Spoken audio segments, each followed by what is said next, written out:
Hello నమస్తే, welcome back to my channel. ఈ రోజు వచ్చేసి నేను బ్యాగ్ కలెక్షన్ చూపిస్తానండి. ఇది వచ్చేసి మనకి వెల్వెట్ క్లాత్ బ్లాక్ బ్యాగ్ అన్నమాట.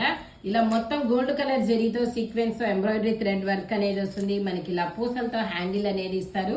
మనకి ఇలా క్లోజ్ చేసుకోవచ్చు అనమాట. ఇది వచ్చేసి మనకి ఒక్కొక్కటి 110 రూపాయలు అనేది పడుతుంది. 110 రూపీస్ మాత్రమే. ఇందులో కలర్స్ కూడా నేను చూపిస్తాను. ఇది వచ్చేసి బ్లూ కలర్, ఇది వచ్చేసి మనకి బ్లాక్ కలర్, ఇది వచ్చేసి మనకి ఇలా గోల్డ్ కలర్, ఇందులోనే గ్రీన్ కలర్ కూడా ఉంది. ఇంకోటి వచ్చేసి ఇదొక గోల్డ్ కలర్, ఇదొక గోల్డ్ కలర్, ఇదొక కలరు. నెక్స్ట్ వచ్చేసి వైట్. ఇది వచ్చేసి ఇదొక బ్యాగ్ అన్నమాట, పోట్లీ బ్యాగ్ లాగా. ఇదొక డిజైను, ఇదొక డిజైను. ఇలా మొత్తం మీకు ఏదైనా సరే 110 రూపీస్ అనేది పడుతుంది. 3 తీసుకుంటే ఫ్రీ షిప్పింగ్, సింగిల్ తీసుకున్నా కూడా షిప్పింగ్ అనేది యాడ్ అవుతుంది. డ్రెస్ తో పాటు అయితే ఫ్రీ షిప్పింగ్ అనేది పడుతుంది.